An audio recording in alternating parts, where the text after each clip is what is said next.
నేను కొన్ని ప్రశ్నలు అడుగుతా సమాధానం. ఈరోజు ఏ వారం? ఎన్నో తారీఖు? 6. ఏ నెలలో ఉన్నాం మనం? నెల జూలై నెల, 7వ నెల. అంటే దాదాపుగా ఈ 2025వ సంవత్సరం 12 నెలల్లో సగం పూర్తి. దేవుని కృప వలన మరొక నూతనమైనటువంటి నెలలోకి మనం రాగలిగాం. దేవుడు మనల్ని ఎంతగానో కాపాడు, గడిచిన వారాలు కాపాడాడు, గడిచిన నెలలు కాపాడాడు. మరి ఈ జూలై నెల 6వ తారీఖు 2025వ సంవత్సరం ఆదివారం ప్రభు దినము మనం సజీవులుగా ఈరోజు ఉన్నాం. అంతేకాకుండా దేవుని వాక్యమును వింటున్నాం. చదువుదాం. ఇక్కడ మంచి సందర్భాలు మనకి ఉన్నాయి. మొదటి వచ్చిన 6వ అధ్యాయం, యోహాను రాసిన సువార్త 6వ అధ్యాయం మొదటి వచ్చిన. అటు తర్వాత యేసు అనగా గలిలయ సముద్రము దాటి ఆయన సముద్ర ప్రయాణం చేస్తూ సముద్ర ప్రయాణం ముగించుకున్నట్లుగా మనం చూస్తాం. అంటే యేసు ప్రభువారు సముద్ర ప్రయాణాలను కూడా చేసినట్లుగా భూమి మీద మనం చూస్తాం. రెండవ వచనం, రోగుల ఎడల ఆయన చేసిన సూచక క్రియలను చూసి బహుజనులు రోగములను యేసు ప్రభువారు తొలగించడం, రోగులను స్వస్థత పరచడం, అలాగే రోగులను స్వస్థపరుస్తున్నాడు. తర్వాత పాపములో జీవిస్తున్న వారిని కూడా ఆయన ఆ పాపం నుండి విడిపిస్తున్నాడు. అంటే పాపపు రోగులను కూడా ఆయన ఏం చేస్తున్నాడు? బాగు చేస్తున్నాడు. అంటే పాపపు రోగుల్ని బాగు చేస్తున్నాడు. శరీరానికి వచ్చిన రోగాలను కూడా ఆయన బాగు చేస్తున్నాడు. కనుక యేసుక్రీస్తు వారికి ఫాలోయింగ్ ఎక్కువైంది. అలాగే ప్రజలు కూడా యేసుక్రీస్తును వెంబడించడానికి, ప్రేమించడానికి, ప్రభువుని విశ్వసించడానికి, గౌరవించడానికి ఎక్కువ శాతం అవుతుంది. ఈ సమయం ఇక్కడ ఉన్నటువంటి వచ్చిన ఆధారంగా ఈ మాట, యేసు ప్రభుని ఫాలో అయ్యేవాళ్ళు బహుసంఖ్య. 3 వచ్చిన యేసు కొండ ఎక్కి అక్కడ తన శిష్యులతో కూడా కూర్చుంటాడు. ఎక్కడికి వెళ్ళారంట? కొండ. మనం కూడా 2018 వరకు వెళ్ళాము కొండపై. కరోనా ఎప్పుడైతే 19-20 కరోనా వచ్చిందో మనము ఆ పైకి అధికారులు మనల్ని కరోనా టైంలో లెక్కనివ్వలేదు. ఇప్పుడు ఎక్కడానికేమో మనము దారి చేసుకున్న ఆ దారి అంతా నేలబడుతుంది, ఆ దారి చేయటానికి. కాబట్టి మనము ఏదన్నా రోజు ఆ కొండ కింద ఉన్నటువంటి ప్రదేశం దగ్గరికి వెళ్ళి ప్రార్థన చూసుకొని రావడం మంచిది. ఏదైనా రోజు వెళ్దాం. అలాగే యేసు ప్రభు వారు కూడా కొండల ప్రాంతాలకు వెళ్ళి ఆ కొండ పైన కూర్చొని ఉన్నట్లుగా మనము ఈ వచ్చినాన్ని బట్టి మనం చూస్తాం. ఇక్కడ మత్తయి సువార్త 5వ అధ్యాయంలో కూడా యేసు ప్రభు వారు కొండ మీద కూర్చొని దేవుని మాటలను చెప్పినట్లుగా మనము చూస్తాం. అందుకనే కొన్ని సందర్భాల్లో మేము చైర్లో కూర్చొని మాట్లాడేటప్పుడు ఆ వీడియోలు చూసేవాళ్ళు ఉంటారు కదా, యూట్యూబ్లో అప్లోడ్ చేసి వాళ్ళు ఇచ్చిస్తారు కదా, ఒకవేళ వాళ్ళు ఎవరైనా లేదు. కానీ ఎందుకు కూర్చొని చూపుతున్నారు అంటే మాకు అధికారం. నిలబడి చెప్పగలము, కూర్చొని చెప్పము. హక్కు. నిలబడే చెప్పాలనేటువంటిది ఏమీ లేదు. ఏ సేవకుడైనా మా దగ్గరికి వచ్చినప్పుడు వాడు కూర్చొనైనా చెప్పొచ్చు, వాడు నిలబడైనా చెప్పచ్చు. అమ్మకుడి బ్రదరు నాగేశ్వరరావు ఇంటి దగ్గర ఇట్లా మాట్లాడుతూ ఉన్నా. జనరల్గా నేను అలాగే కూర్చొని పోయాను. మాట్లాడతానే కూర్చొని అట్లా మాట్లాడటం బాగుంది. అంతే, ఎక్కడైనా అట్లా. నేను జనరల్గా ఉంటాను. ఒక చోటుకి వెళ్ళినప్పుడు వాళ్ళ గౌరవించాలి, లేదు అంటే మనము ప్రజల కోసం మార్పడి కాదు, వాళ్ళని ఎప్పుడు గౌరవిస్తాం. మనం ఎక్కడైనా గౌరవిస్తాం, ఎక్కడికి వెళ్ళినా మనం ప్రజలను గౌరవిస్తాం. ప్రజలను గౌరవించేటువంటి విధానం బాగుండాలంటే మనం నేర్పే వాక్యంలో ఉన్నాయి. మనం నేర్పే విలువైన వాక్యం ప్రజలకు గౌరవాన్ని ఇస్తుంది. ఏ మాటలు పడితే ఆ మాటలు నోటికి వచ్చినట్టు కూర్చొని అప్పుడు వస్తుంది ఒక ఆలోచన, అప్పుడు వచ్చిన ఆలోచన వెంటనే అమలు చేయటం, మళ్ళా ఆ మాటను బట్టి ఇంకొక మాట ఆలోచన వస్తుంది, మళ్ళీ ఆ మాటను అమలు చేయటం. అలా కాదు. మనం మాట్లాడుతుంటే ఏం మాట్లాడాలన్నది ఆ మాట్లాడుతున్న ప్రతి మాటకి కూడా సంబంధం ఉండి కూర్చొని చెప్పినా, నిలబడి చెప్పినా. మనము చాలామంది ఏం చేస్తారంటే వృద్ధులు, ముసలి వాళ్ళు ఉంటారు కదా, వాళ్ళని మనం ఎవరినైనా పిలిచేవాళ్ళుకోండి, ముసలి వాళ్ళు చాలా పెద్ద వయసు, ఆయన వచ్చి ఏం చేస్తాడంటే 70-80 ఏళ్ళు ఉన్న ముసలాయన కూడా నిలబడి మాట్లాడారు. అప్పుడు మీకేమనిపిస్తుందంటే మన సేవకుడికి ఎంత గర్వం ఉంటుందో. 70-80 ఏళ్ళైనా ఇప్పుడు అనిపించలేదు, ఆ సిచ్యువేషన్ వచ్చినప్పుడు అనిపించుతారు. అందుకే ముందే వేస్తున్నాను. ముందే గాయం కాకుండానే ముందు రెడీ చేస్తాను. అది అతను ఇంట్రెస్ట్. ప్రయాణం చేసి దూరం నుండి కూర్చొని వచ్చుంటాడు కాబట్టి ఆ టైంకి ఆయన నిలబడి మాట్లాడవచ్చు. అది ఆయన ఇష్టం. ఏదో నేను కూర్చొని చెప్పానంటే ఆయన ఇష్టం. ఆయన 80 ఏళ్ళు అయింది, కొంత నిలబడి గంట చెప్పాడు, 2 గంటలు చెప్పాడు. మన సేవకుడు చుట్టుకొని కూర్చుంటాడు, లేకపోతే ఇంకోసారి. డైలాగ్ వద్దు, నీకు కావాల్సింది ఏంటిది? వాక్యం. ఆ వాక్యం కూడా సరైనది, బైబిల్కి ఉన్నతమైన కావాలి. కూర్చొని చెప్తే నీకు, నిలబడి చెప్తే మనకి సరిపోద్ది.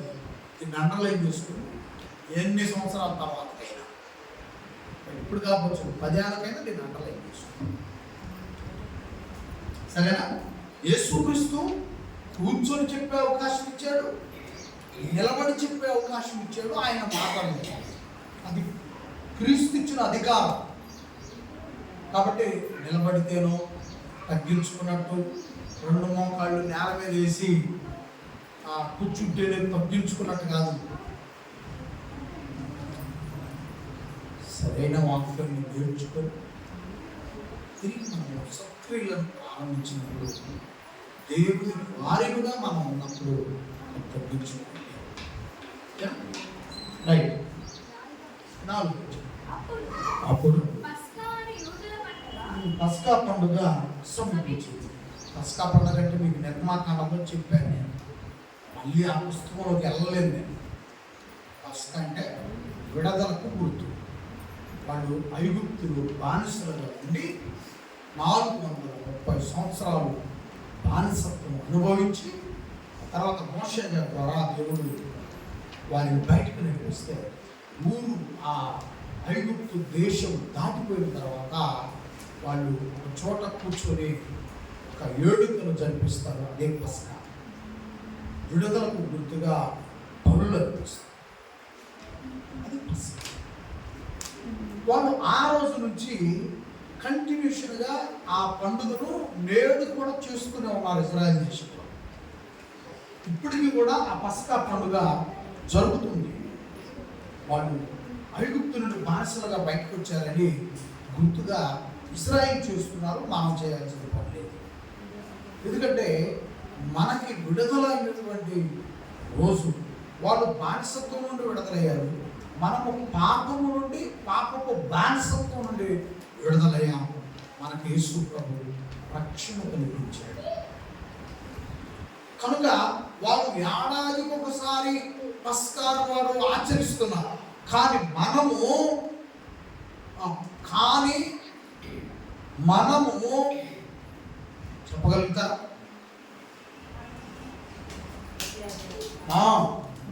ప్రతి ఆదివారం క్రీస్తు జ్ఞాపకము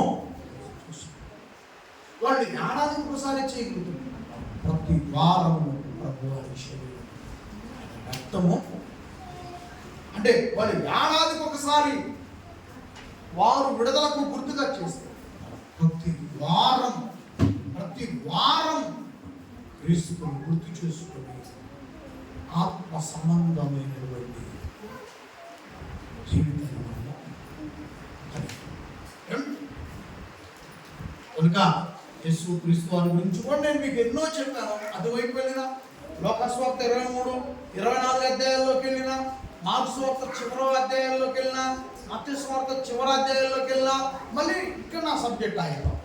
మీకు నేను సిలువ అంటే ఏంటో ఈ మండలంలో కూడా ఎవరు వినలేనంతగా చెప్పాను. ఏ సేవకుడు కూడా అలా చెప్పాడో లేదో నేనైతే చూడలేదు, దగ్గర నుండి వినలేదు. ఏ విశ్వాసులు మీలా విన్నారో లేదో నాకు తెలియదు. ఆ విధంగా చెప్పాను. అంత గొప్పగా చెప్పాను, అంత టైం తీసుకొని చెప్పాను. ఇప్పటికే 3 పుస్తకాలు సిలువను గురించి, మత్తయి స్వార్త నుంచి చెప్పాను, మార్కు నుండి చెప్పాను, లోకా నుంచి చెప్పాను. ఇంకా మళ్ళీ అటువైపు వెళితే ఎక్కడున్నటువంటి మాటలో ఎందుకు రాలేదు. అంటే మీరు అర్థం చేసుకోండి. మీరు ఏ విధంగా నేను మీకు యేసు వారి సిలువ గురించి చెప్పాను జ్ఞాపకం చేసుకోండి. ఇప్పుడు కాదు, ప్రభు వారి శరీరం తీసుకునేటప్పుడు. ఎందుకంటే ఇప్పుడు వాక్యం వినాలి, అని మీరు మీ ఆలోచన మార్చుకోవాలి. వాక్యం ఐదో వచ్చారు. కాబట్టి యేసు కన్నులెత్తి బహు జనులు తన వద్దకు వచ్చుట చూసి, మీరు భుజించుటకు ఎక్కడ నుండి రొట్టెలు కొని తెప్పించుమని పిలుపును అడిగాను. కానీ ఆలోచన ఏమి చేయనై ఉండేనో తానే ఎరిగి ఉండి అతనిని పరీక్షించుటకు అడిగాడు. అందుకు పిలుపు వారిలో ప్రతివాడు 7వ వచనం. అందుకు పిలుపు వారిలో ప్రతివాడు కొంచెం పుచ్చుకున్నటైనను 200 దేనారముల రొట్టెలు చాలవని ఆయనతో. ఇక్కడ టెస్ట్ పెట్టాడు యేసుక్రీస్తు వారు, పరీక్ష. యేసుప్రభు వారికి పరీక్ష పెట్టాడు. యేసుప్రభు వారు పరీక్ష పెట్టాడు. ఎవరికి? పిలుపుని అడిగాడు. పిలుపు, మీరు ఆహారం తీసుకోవాలి కదా, మీకు రొట్టెలు తెప్పియాలనుకుంటున్నా, మీరు ఎక్కడి నుంచి తేవాలని చెప్పేసి యేసుప్రభు అతన్ని ప్రశ్నించాడు. ఏం చేయాలో యేసుప్రభుకి తెలుసు. కానీ ఏం చెప్తారు అవతల వాళ్ళు, ఏం చెప్తారు అని ఇప్పుడు ఇందాక నేను అడిగాను కదా. ఆధారం లేకుండా ఏది అడగం. మళ్ళీ మా అమ్మ క్వశ్చన్ వేసేవేంటి అని మీరు అనుకోకూడదు. ఎందుకంటే పరిశుద్ధ గ్రంథంలో ఆధారం లేకుండా ఏ ప్రశ్న మిమ్మల్ని వేయటము చూశారు కదా. ఇక్కడ చూశారు కదా, పిలుపుని ఏమని అడుగుతున్నాడు?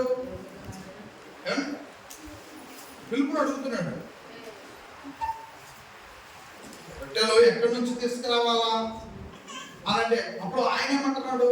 అసలు నీవుంటే మాకు రొట్టెలతో పని ఏముందయ్యా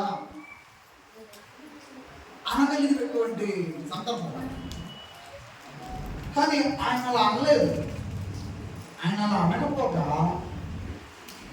ఇంతమందికి రొట్టెలు తెచ్చివ్వాలంటే 200 దేనారములు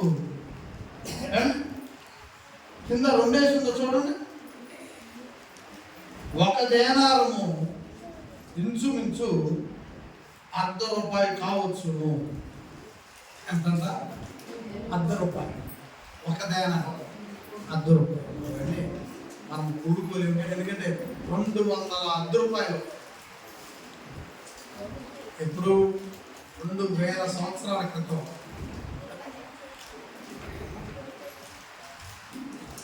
కాబట్టి 200 దేనారములు మనకి అవసరమై ఉన్నాయి చెప్పు. ఎదుగువచ్చు. ఆయన శిష్యుల్లో ఒకడు అనగా సీమోను, పేతురు సహోదరుడైన ఆంద్రయ, వాళ్ళు కూడా అక్కడ ఉన్నారు. పేతురు గారు అక్కడే ఉన్నాడు, ఆంద్రయ గారు అక్కడే ఉన్నాడు, ఫిలిప్పు గారు అక్కడే ఉన్నారు, యేసు ప్రభు వారితో వీళ్ళంతా అక్కడే ఉన్నారు. 9వ వచనం,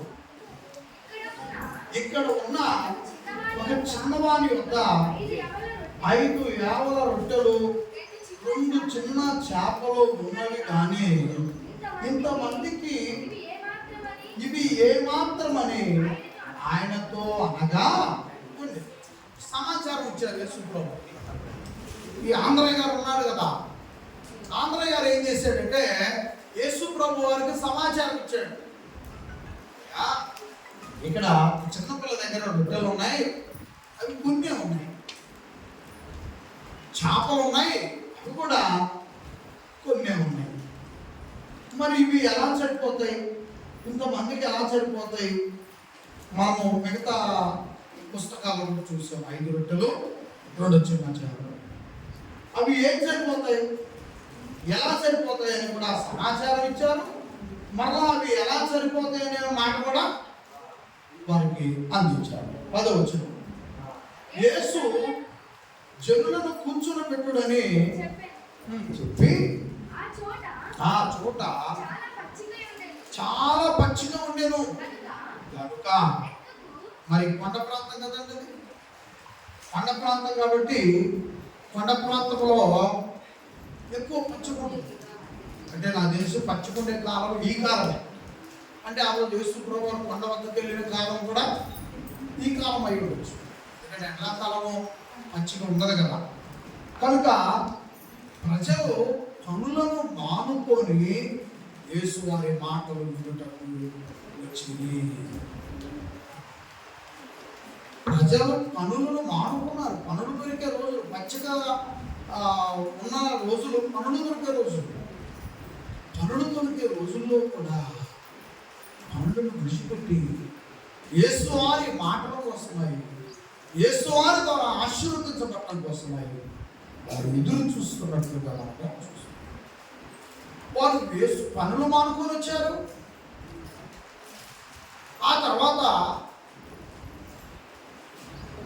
పనులు మానుకోవటమే కాదు, వారు ఆకలితో కూడా అలాడిపోతున్నారు. వారు ఆకలితో ఉన్నారు.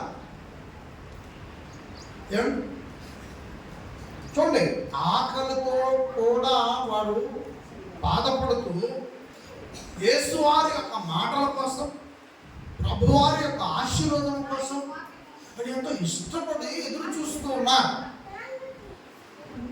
కనుక మనము కూడా పనులను విడిచిపెట్టాల్సినటువంటి సమయం వచ్చినప్పుడు మనము దేవుని పని కోసమై పనులను విడిచిపెట్టే వారిమై ఉండాలి.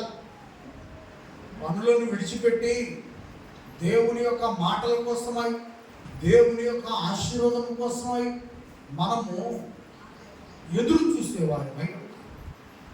కొన్ని సమయాలలో దేవాలయంలో ఆహారం ఆలస్యమై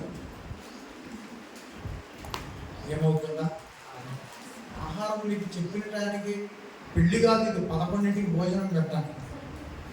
ఏమైందా, మా కుటుంబ భోజనం పెట్టావు చెప్పావు, మేము 11ంటికి వచ్చి కూర్చుంటాం, మాకు అందించాలంటే ఇది పెళ్లి కార్యక్రమం కాదు, లేదంటే ఇది ఓణీల పరీక్ష కాదు, లేదంటే ఇది గృహప్రవేశం కాదు, మరొకటి ఏదే కాదు. ప్రార్థన కార్యక్రమాలప్పుడు నీకు 11కో 12కో నీవు టైం పెట్టుకుని వచ్చి ఈ టయానికి నాకు భోజనం ఎక్కడ దొరుకుతుందని మనము భోజనం టయానికి వచ్చి అక్కడ గడబడ చేయటం అనేది కరెక్ట్ అయిన విషయం మీరు కూడా ఏదైనా అలాంటి సందర్భాలు వచ్చినప్పుడు, కుటుంబాలలో ఎవరైనా వస్తానని చెప్పినప్పుడు నీవు ఏ టయానికి అక్కడ భోజనం చేస్తే ఆ టయానికి కూర్చొని తిను. నోరు మాత్రం మెదపదు. ఎందుకంటే మీ వాల్యూ తగ్గిపోతాయి, మీ విలువ తగ్గిపోతాయి. మేము ఒక చోటకి వెళ్ళాం. ఏ కార్యక్రమానికంటే ఇట్నే ఈ పంచల కార్యక్రమానికి వెళ్ళాం. పంచల కార్యక్రమానికి వెళ్తే 4ంటికి ఆహారం పెట్టారండి. 4ంటికి, ఎన్నింటికి? 4ంటికి ఆహారం పెడితే ఆ ఆహారం దగ్గర జరిగింది కదా విషయం. చండాలం అంటే చండాలం. అలాంటి చండాలపు పనులను ప్రజలు వేసుకోకూడదు కదా. నువ్వు ఆ కార్యక్రమాన్ని నిర్వహించలేకపోతే అసలు ఆ కార్యక్రమం పోకుండా నువ్వు చర్చిలో ప్రార్థన చేయించుకొని ఇచ్చేసేయాలా ఈ పిల్లగాడికి బట్టలు. కానీ 4ంటికి నువ్వు భోజనం పెడతావు. నువ్వు ఫంక్షన్ పెట్టుకున్నప్పుడు ఆ ఫంక్షన్ మినిమం నువ్వు చుట్టాలు చూసుకోవాలి, కొంచెం వెనక ముందు రావాలనుకుంటే నీకు 2:30-3 ఎక్కువ, 3 గంటలు ఎక్కువ. ఇది నీ విధానం. అయినా అసలు నీకు 3తో పనేమో. ఏ చుట్టం వచ్చినా కూడా ఫోటో దిగడానికే కదా. భోజనం చేస్తాడు, ఫోటో దిగుతాడు, నువ్వు అతను ఏదైనా తెస్తే చదివిస్తాడు. నువ్వు 12 గంటల 2ంటికల్లా నువ్వు ఆ ప్రార్థన 2ంటికి ముగించేసుకొని నువ్వు చేసే కార్యక్రమాన్ని, అది నువ్వు ప్రార్థన కార్యక్రమం కాబట్టి. లేదంటే నువ్వు 11ంటికో 12ంటికో నువ్వు మొదలు పెట్టాలా ప్రార్థన కాబట్టి. నువ్వు దాదాపుగా ఆ కుటుంబం చేయాల్సినటువంటి పని ఏంటంటే 2ంటికల్లా ఆ సంఘంలో వచ్చే ఒక 10 మంది పెద్దవాళ్ళని కూర్చోబెట్టుకొని పిల్లవాడిని ఆ స్టేజ్ మీద, పిల్లవాడిని 3:30కి ఎక్కించారండి. 3 గంటలకు పిల్లవాడిని స్టేజ్ మీదకి ఎక్కించారు. 3 గంటలకు పిల్లవాడిని స్టేజ్ మీదకి ఎక్కించి 3:30 దాకా ఆ ఉంగరాలు, బంగారాలు, లింగీలు, పంచలు 3:30 దాకా ఇచ్చారు. 3:30 కానీ చక్కగా వాక్యం తీసుకున్నాడు. నేనైతే ఆ కార్యక్రమాన్ని అక్కడే వదిలిపెట్టి ఎంత మోసపరమైనటువంటి సహాయం చేసే కుటుంబం సరే అక్కడ వదిలిపెట్టి వెళ్ళిపోయేవాడిని. నేనే చేసి రాపనే గ్యారంటీకి చేసేవాడిని. అక్కడ ఉన్న సేవకుడికి అంత కెపాసిటీ లేదు, అంత దమ్మున్న సేవకుడు కాదు అతను. అతను ఏం జరుగుతుందో చూసి చివరిదాకుండి ఆయన పెట్టింది ఆయన ఇచ్చింది తీసుకొని పోయే రకాలు. అందుకే ఆ ఇంట్లో వ్యక్తి 4ంటికి మొదలు పెట్టినప్పుడు నోరు మూసుకోవాలి. కాబట్టి దయచేసి మీరు అలా చేసేవాళ్ళు లేరు, కానీ అలా చేసేవాళ్ళు బయట చాలామంది ఉన్నారు. మన ఛానల్ ద్వారా కూడా ఇంకా కొంతమంది కళ్ళు తెరుస్తారని ఈ మాటలు మీకు కొంత సమయం తీసుకొని వివరిస్తున్నా. ప్రార్థన కార్యక్రమం అయితే 1 పూట 2 నుంచి 2:30 లోపులో ఎంతలా గొప్ప ప్రసంగికుడు వచ్చినా సరే ముగించేసేయాలి. లేదా 11ంటికే భోజనం పెట్టుకుంటానంటే నువ్వు 8:00కో 9:00కో సేవకుని పిలిపించుకొని, సేవకుడితో పాటు ఒక 10 మందిని పెద్దవాళ్ళు పిలిపించుకొని అక్కడ ప్రార్థన చేయించి అక్కడ బట్టలు ఇప్పించుకొని తయారు చేసుకొని నువ్వు ఆ స్టేజ్ ఎక్కించుకొని కొద్దిసేపు మాటలు చెప్పించుకొని ఆ తర్వాత భోజనం జరుగుతుంటుంది. నీ ఫోటోలు, నీ బాతులు అక్కడ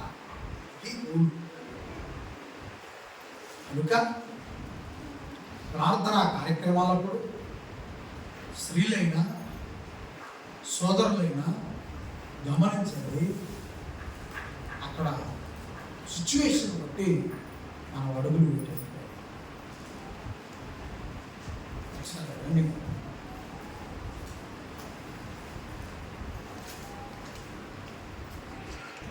అక్కడ ఉన్న సిచ్యువేషన్ బట్టి మన యొక్క ఆలోచన విధానాన్ని మార్చు. ఏమో కాబట్టి ఆకలి ఎక్కువ, ప్రార్థనకు వచ్చినప్పుడే ఆకలి ఎక్కువ తెలుసా. ప్రార్థనలో కూర్చున్నప్పుడు ఆకలి ఎంత బలమైన ఆకలి అయితే అనుకోండి. వదిలిపెడితే బాగుంది, నేను ఒక్క ముద్ద తింటా ఆయన సన్నిధిలో అనిపించింది. కిలో లెక్క పట్టికి వెళ్ళినప్పుడు నీకు కనిపించని ఆకలి, నీ సొంత పొలంలో నువ్వు కలుపు తీస్తున్నప్పుడు నీకు కనిపించని ఆకలి,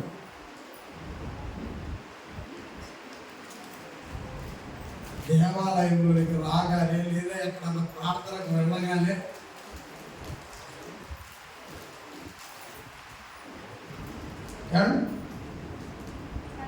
పదవచ్చు యేసు జనులను కూర్చుండబెట్టుకొని కూర్చుండబెట్టడని చెప్పాను. ఆ చోట చాలా పచ్చిగా ఉండేను.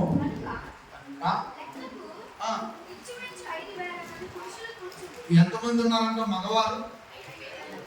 పురుషులు అంటే 5,000 మంది ఉన్నారంట. మరి వారితో పాటు ఆడపిల్లలు ఉన్నారా? చిన్నపిల్లలు ఉన్నారా? దేవాలయంలో చిన్నపిల్లలు దగ్గర 10 మంది.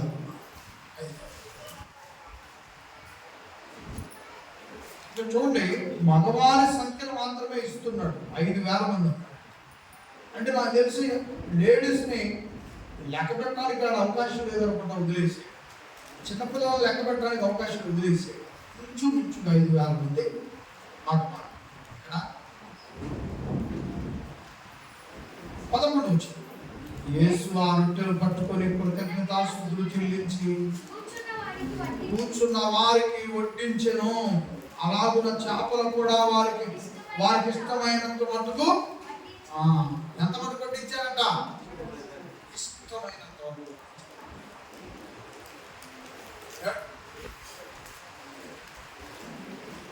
యేసు మహిమ కాబట్టి ఎన్ని ఇస్తున్నా వస్తూనే ఉన్నాయి, ఎన్ని ఇస్తున్నా వస్తానే ఉన్నాయి. అక్కడ ఉన్నటువంటి ఆ పాప దగ్గర, ఆ చిన్నవాళ్ళ దగ్గర దొరికినవన్నీ 5 రొట్టెలు 2 చిన్న చేపలు. ఇక్కడ సంఖ్య ఎంతమంది? మగవారి వరకే సంఖ్య ఎంతమంది? 5,000 మంది. లేడీస్ ఉన్నారు, పిల్లలు ఉన్నారు. కానీ ఎన్ని ఇస్తున్నా కూడా వారికి ఎన్ని చేపలు కావాలి? నా 10 చేపలు నా కూడా ఉంటాడు కదా, తిండిపోతాడు. నేను ఆకలి మొక్కవాడి, కాసేపు ఆకలి లేట్ అయినా తట్టుకోలేదు. కాకలే కాక ఉంటాయి ఇంట్లో. అలాంటి ఇటు 10 నాకు అవసరం, దానికి పోతుంది తింటా, లేదా ఆకలినప్పుడల్లా తింటా. 10 తీసుకున్నాడు, 20 తీసుకున్నాడు అంటారు. ఎవరు ఎన్ని వాళ్ళకి ఇష్టం వచ్చినన్ని తీసుకున్నప్పుడు ఆ 2 చేపలు ఉండే వచ్చింది. ఎవరికి ఎన్ని ఇష్టం వచ్చిన రొట్టెలు తీసుకున్నా ఆ 5 రొట్టెల నుండే వచ్చింది. నమ్మిన వాళ్ళంతా యేసు ప్రభుకు బలంగా ఆమేన్ చెప్తూ, యేసు మహారాజుకి జయం చెప్తూ చెప్పడం పదగా చెప్పడం అంటారు. యేసు మహారాజుకి జై. ఆ 2 రొట్టెల నుండే వచ్చినాయి. నీకు ఇష్టం వచ్చినట్టు గోతం తెచ్చుకుంటావా? తెచ్చుకో, గోతం తెచ్చుకో. వెనకటి రోజుల్లో ఎద్దల బండ్లు ఉండేవి. ఎద్దల బండ్లో ఒక టైర్ బండ్లు వచ్చింది. తర్వాత అంత చక్రాల బండి తెచ్చుకోపో, గొర్ర బండి తెచ్చుకోపో. నీ ఇష్టం, ఏ బండి అయినా తెచ్చుకో. ఒక టర్బో తెచ్చుకోండి, 16 లారీ తెచ్చుకోపో. ఎన్ని రొట్టెల నుంచి ఒకవేళ తెచ్చుకున్నావా వేసుకో. ఎన్ని రొట్టెల నుంచి? 5. ఎన్ని చేపలు ఉండే? 2 చేపలు. ఎలా చేశాడో, ఎలా జరిగిందో రోజు చూపించే రోజు. ఎన్నోసార్లు విన్నాం ప్రభు, ఆ రొట్టెలు ఎట్లా కలిగించావు ఒకసారి చెప్పండి. ఆ రోజు జరిగింది మళ్ళా మీకు ఒకసారి చూడాలి. ఆ రోజు ఎలా చేశాడో, ఎలా ఇచ్చాడో చూడాలి అని అంటే ఊపిరాగిపోయేంత వరకు భక్తి యందు నిలకడగా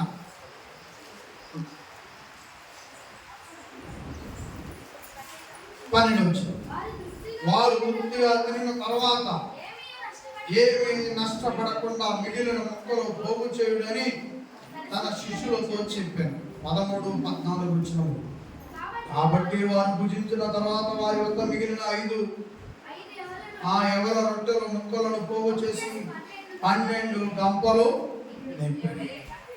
ఆ మనుషులు యేసు చేసిన సూచక్రియలు చూసి నిజముగా ఈ లోకమునకు రాబో ప్రవక్త ఈయనే అని చెప్పుకొని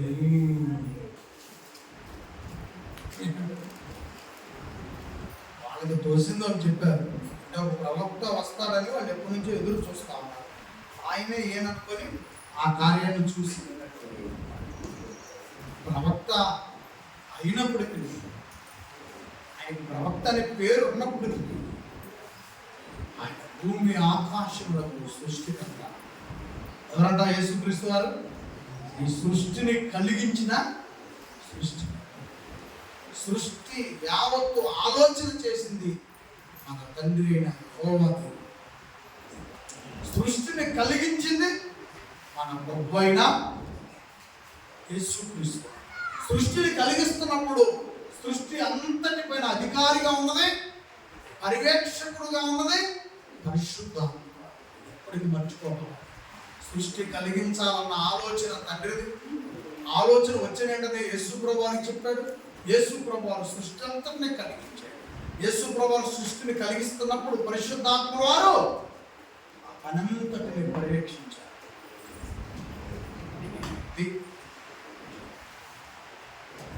కానీ వాళ్ళు ఏమనుకుంటున్నారు? సృష్టికర్త మన రక్షకుడు అనుకోవట్లేదని ప్రవక్త అనుకుంటారు, నమ్మారు. కానీ మనకు తెలుసు ఆ కార్యం చేసింది మన రక్షకుడైన నేను వచ్చాను. రాజుగా చూడండి, ఇక్కడ చూడండి. తిండి కోసం మనుషులు ఏదైనా చేస్తారు. వాళ్ళకి ఎన్ని వెంటనే ఒక ఆలోచన వచ్చింది. వాళ్ళకు వెంటనే ఏం ఆలోచన వచ్చిందంటే, భూమిని దున్నే పని కళ్ళ ముందు చూశారు కదా, అక్కడ ఏం జరిగింది. కనుక మనకు పరిపాలకుడు కావాలి, మనల్ని పాలించే రాజు కావాలి. ఇప్పుడు అనుకున్న రాజులంతా భూమిని పండించండి, మేము ధాన్యం గిట్టుబాటు ధరించి కొంటాం, పశువులు మేపండి, పాలను కొంటాం. అంటే నువ్వు కష్టపడితే ఆ కష్టాన్ని ఇంత అంతో ఇచ్చి మేము కొంటాం. ఇది పాలకులు చెప్పే మాట. అంటే భూమిని పండించాలి, మనం తినాలంటే భూమిని పండించాలి. ఇప్పుడు ఇక్కడ మనం చూస్తున్న యేసు ప్రభు వారు 5 రొట్టెలు ఒకరిస్తే తీసుకున్నాడు. చిన్నవాళ్ళు, వాళ్ళు కూడా పెద్దవాళ్ళు ఇలా ఉంది. చిన్న ఏ కల్మషం లేనటువంటి వాళ్ళు ఇస్తే వాళ్ళే ముందుకు వచ్చి ఇచ్చారు. ఆ రొట్టెలు కూడా వాళ్ళు చిన్నపిల్లలు. ఇంకా మళ్ళీ పెద్దవాళ్ళు చెప్తా అట్లా మళ్ళీ పెద్దగా స్టోరీ ఇక్కడ చెప్పలేండి. ఎందుకు ఇవ్వలేదు, అక్కడ సిచ్యువేషన్ బట్టి వాళ్ళు ఇవ్వలేకపోయారు. కానీ ఇక్కడ చిన్నవాళ్ళు ఇచ్చారు, మంచి మనసు అని చెప్పుకోవచ్చు. మనం వీడు వెంటనే ఆ రొట్టెలు తిని, ఆ చేపలు తిని, అవన్నీ కూడా ఆ కార్యమంతా చూసి వీళ్ళు ఏం ఆలోచించారంటే, ఇక మనం భూమిని పండించే పని ఉండదు, యేసు ప్రభువుని రాజుగా చేస్తే మన పరిపాలకుడుగా చేసుకుందాం. ఆయన యేసు ప్రభుని రాజుగా చేయాలంట. యేసు ప్రభుని రాజుగా చేయాలని వాళ్ళందరూ అప్పటికప్పుడుగా అమలక్కన ఆపుతున్న మీటింగ్ వేశారండి. మేము రాజుగా చెప్తే మనం ఈ పత్తి పోయి పని మనకి వీళ్ళు అన్నట్టు మీటింగ్ వేశారు. ఆ నాగలతో పని లేదు, ఆ గురువుతో పని లేదు. నేను రాజుగా చేస్తే పిల్లల తరతరాలు మనం ఇక ఆయన కలిగిస్తూ ఉంటాడు, మనం తింటా ఉంటామని ప్లాన్ చేశారు. చూడండి వాళ్ళు ఏం చేశారంట, 10వ వచనం చూడండి. రాజుగా చేయుటకు వారు వచ్చి తన్ను బలవంతంగా పట్టుకొని పోతున్నారు యేసు ఎరిగి మరలా కొండకు ఒంటరిగా. పట్టుకుంటే యేసుని పట్టుకొని బలవంతంగా రాజుని చేస్తే ఇక మనకి భూమిని దున్నే పని లేదు, గేదెలు కాసే పని లేదు, కొండలకు మేకల కోసం ఎక్కే పని లేదు. ఆకలి బాధ ఎంత భయంకరమైంది.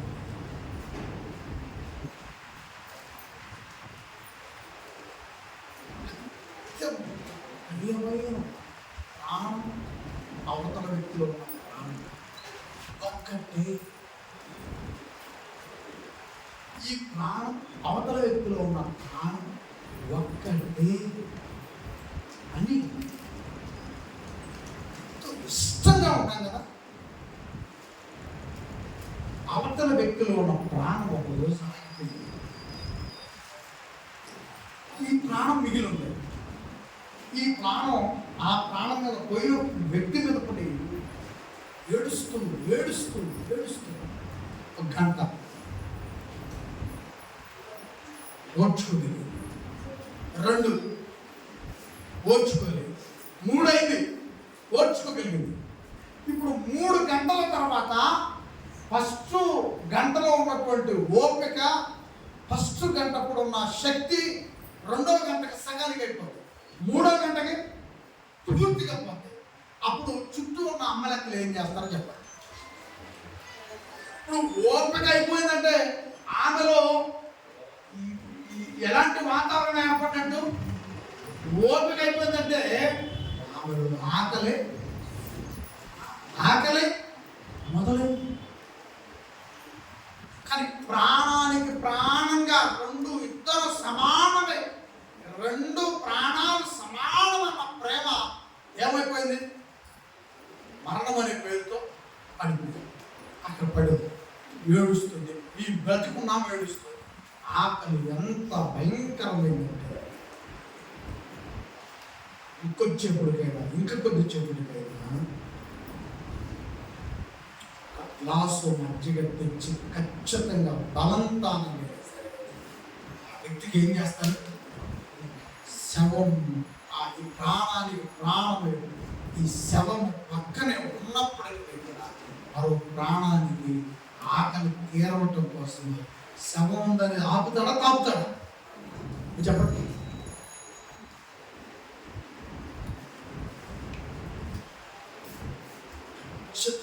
ఎన్నో చోట్ల చూసి మరణం కంటే కూడా భయంకరమైంది.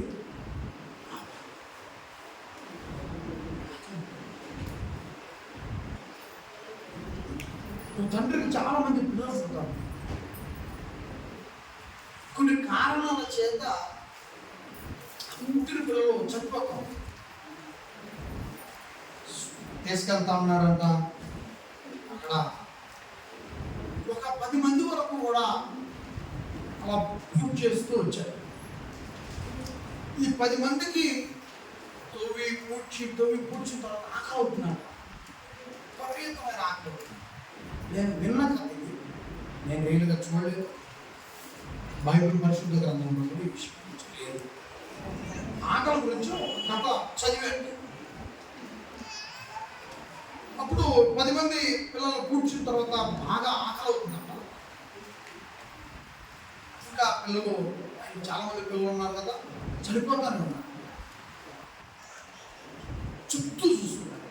చుట్టూ చూస్తే ఎక్కడ కూడా ఆహారం దొరికే అవకాశం కానీ, ఆహారం తెచ్చి అతను ఇచ్చే అవకాశం కానీ లేదు.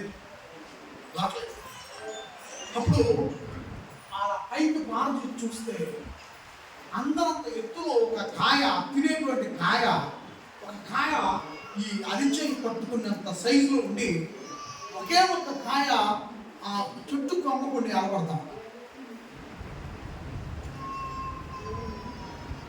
పైకెక్కి చివరిలో ఉన్నదాన్ని తీసుకోండి.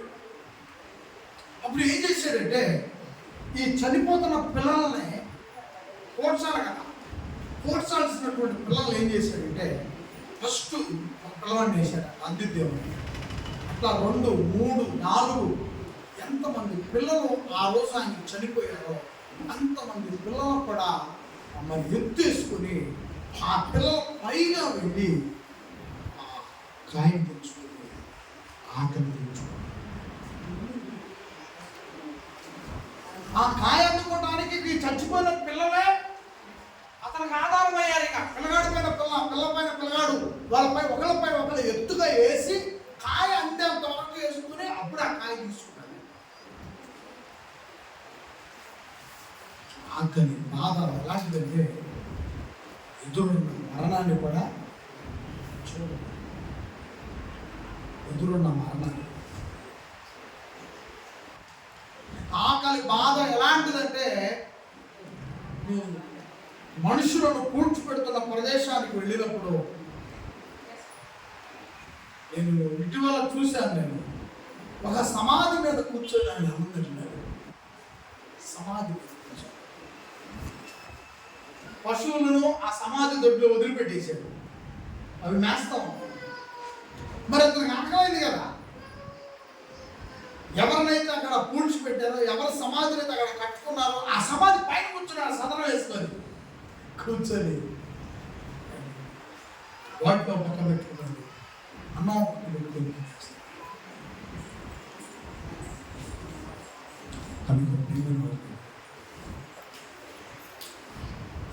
ఈ లోకము అలాంటి వాతావరణాన్ని ఏర్పాటు చేసింది. లోకము మన లోపల పుట్టే ఆకలికి స్టోరీ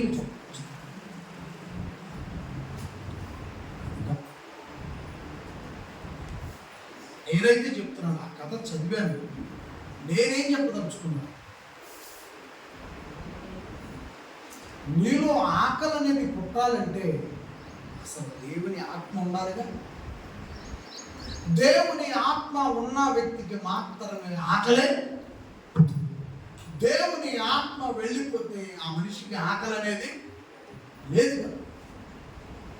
కాబట్టి నీకు ఆకలి పుడుతుంది అని అంటే, ఆ ఆకలి తీర్చుకోవాలన్నటువంటి ఆశ నీలో ఉన్నది అంటే, దేవుడు చూశాడు, దేవుడు తన ఆత్మను నీలో నిలిపాడు కనుకనే ఆకలి అనేది. అంటే ఇప్పుడు ఆకలి గొప్పదా, అసలు ఆత్మ ఉంచిన దేవుడు గొప్పవాడా? అసలు నాకు ఆకలి ఉందంటే, ఆత్మ లేకపోతే నీకు ఆకలే లేదు కదా. దేవుని ఆత్మ లేకపోతే నీకు ఆకలే లేదు. కనుక దేవుని ఆత్మ వచ్చిన దేవాతి దేవుడు గొప్పవాడు. నిన్ను ఈ సృష్టిలో బ్రతికిస్తున్న, నీలో ఊపిరిని ఉంచుతున్నటువంటి దేవాతి దేవుడు గొప్పవాడు. కనుక అంతా కూడా యేసుక్రీస్తుని ఆత్మ సంబంధమైనటువంటి రాజుగా, ఆత్మ సంబంధమైన జీవితాన్ని జీవిస్తున్న మనకి భూ సంబంధమైనటువంటి ఆహారం తీర్చేటువంటి రాజు. అంతేగాని శరీర సంబంధమైన ఆకలి తీర్చుకునే రాజుగా ఆయనను ఎప్పటికీ కూడా శరీర సంబంధమైనటువంటి ఈ లోక సంబంధం, శరీర సంబంధం అంటే వేరేది కాదండి. ఇల్లు కానీ, లేకపోతే స్థలాలు కానీ, పొలాలు కానీ, ఆభరణాలు కానీ, డబ్బు కానీ, ఈ లోకం అన్నీ కూడా ఈ శరీరం కోసమై, ఉపయోగ కోసమై అవన్నీ పనిచేస్తాం. కాబట్టి వాటి కోసం యేసుక్రీస్తుని మన రాజుగా అంగీకరింపరాదు. మన ఆత్మ సంబంధమైన రాజుగా మనలో ఉండి కొరటకల నుంచి ఇంత ఇక్కడ దాకా తీసుకొచ్చినటువంటి ఆత్మ, లేమల నుంచి ఇక్కడ వరకు తీసుకొచ్చిన ఆత్మ, పిడుగురాల నుంచి ఇక్కడ వరకు తీసుకొచ్చిన ఆత్మ, మన గృహాలలో నుండి, వేల్పూర్ నుండి ఇక్కడ వరకు తీసుకొచ్చింది ఆత్మ. ఆ ఆత్మ ఆగిపోతే ఈ దేహం ఎటు ప్రయాణం చేయలేదు. కదులుతున్న శరీరం మాత్రమే నీకు కనపడతాను, కానీ లోపల ఉండి నిన్ను కదిలిస్తుంది, నన్ను మాట్లాడిస్తుంది, నిన్ను ప్రయాణం కట్టించింది, నిన్ను ఇంటిలో నుంచి రప్పించింది, నన్ను ఇక్కడ నిలబెట్టింది దేవుని ఆత్మ. ఆ ఆత్మకు ఆయన రాజు, ఆ ఊపిరికి ఆయన రాజు. ఊపిరి ఉంది మనలో, ఆ ఊపిరికి ఆయన రాజు. నువ్వు బీరువాకు రానివైతే, నీవు నీ బీరువాలో ఉన్న పడుసుకి రాజు అయితే, రానివైతే, నీ భూమికి నువ్వు రాజు అయితే, నీ పొలాలకు, నీ స్థలాలకు, నీ కుటుంబ వ్యవస్థకి నువ్వు రాజు అయితే, నేను నా ఊపిరికి రాజు. ఇప్పుడు ఏది విలువైందో చెప్పండి? ఏది ఆకలి విలువైందా? నీ చుట్టూ ఉన్నటువంటి నీ సంపద విలువైందా? ఊపిరి విలువైందా? ఏది విలువైందండి? ఊపిరి.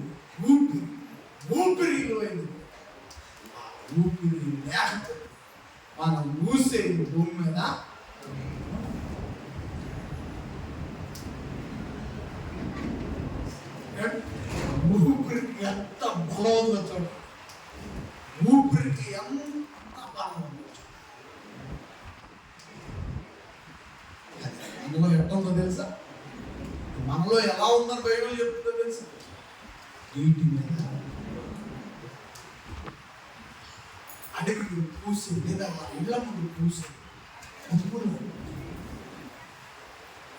నీటి మీద బియ్యం కడిగేటప్పుడు నీళ్ళు వచ్చు, బియ్యం కడిగిన తర్వాత నీళ్ళు వచ్చి ఎన్ని గుడతలు వస్తాయో, అన్ని గుడతలు మాటల్లో ఉంటాయి. అంటే కాదు, మళ్ళీ మరో చెమ్ము వచ్చే లోపల ఏమైపోతాయి? అలాంటి ఆధారం లేదు, ఊరికనే పోయే ఊపిరి యేసుక్రీస్తు బలమై రాజు. ఆయన మీలో నాలో ఈ ఊపిరి నిలబడింది, నిలబడింది. ఊపిరికి ఆయన రాజు అని నమ్మకుండా దేనికి ఆయన రాజు చేయాలనుకుంటున్నారట? రొట్టెలు ఇస్తాడు, 5 రొట్టెల నుండి 2 చేపల నుండి 5,000 మంది మగవాడు తినంగా, కొన్ని వేల మంది ఆడవాడు తినంగా, కొన్ని 100 మంది పిల్లలు తినంగా, ఇంతటి మహారాజు మనకు రాజుగా ఉంటే భూములు కొనాల్సిన పని లేదు, విత్తనం వేయాల్సిన పని లేదు.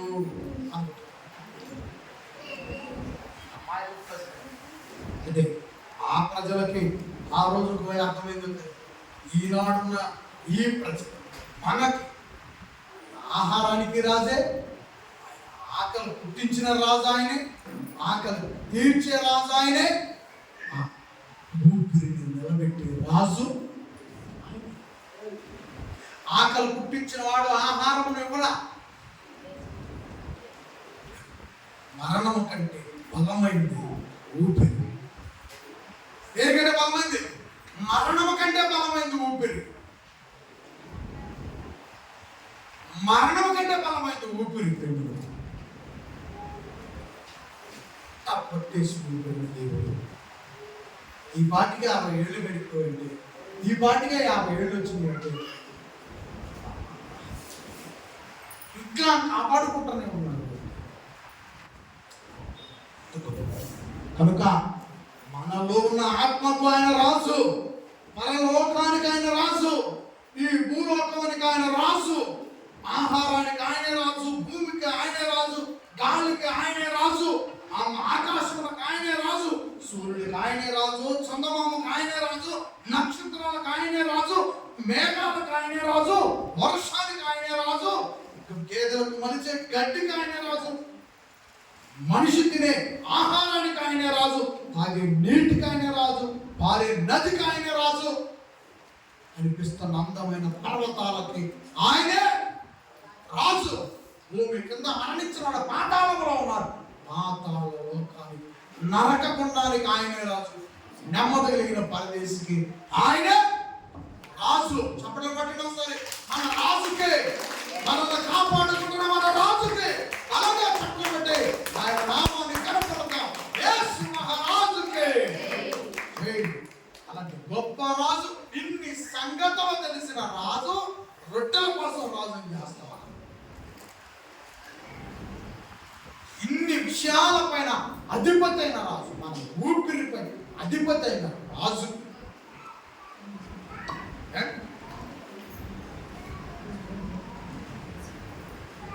ముగిస్తున్నాడు 16 21 దాకా చెప్పి ముగిస్తాడు.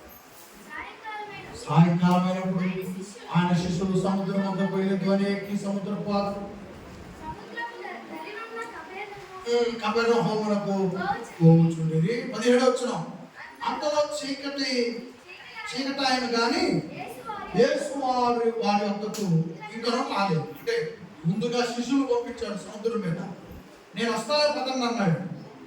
ఆయన లేటుగా బయలుదేరడానికి సిద్ధంగా ఉన్నాడు. వీళ్ళను ముందే పంపించేశాడు, సముద్రం మీద ప్రయాణం జరుగుతుంది. అంతలో చీకటి అయింది. అప్పుడు యేసు ప్రభు ఇంకా వాళ్ళని కలుసుకోలేదు. 18, 19 వచ్చింది. అప్పుడు సముద్రం మీద గాలి మొదలైంది ఒక పక్కగా. ఏమైందట్లా పక్కగా ఒక విచిత్రమైన గాలి, ఎప్పుడు వినడం గాలి మొదలైంది. 5 రొట్టెలు 2 చేపలు పంచి ఎంత చెప్పైంది?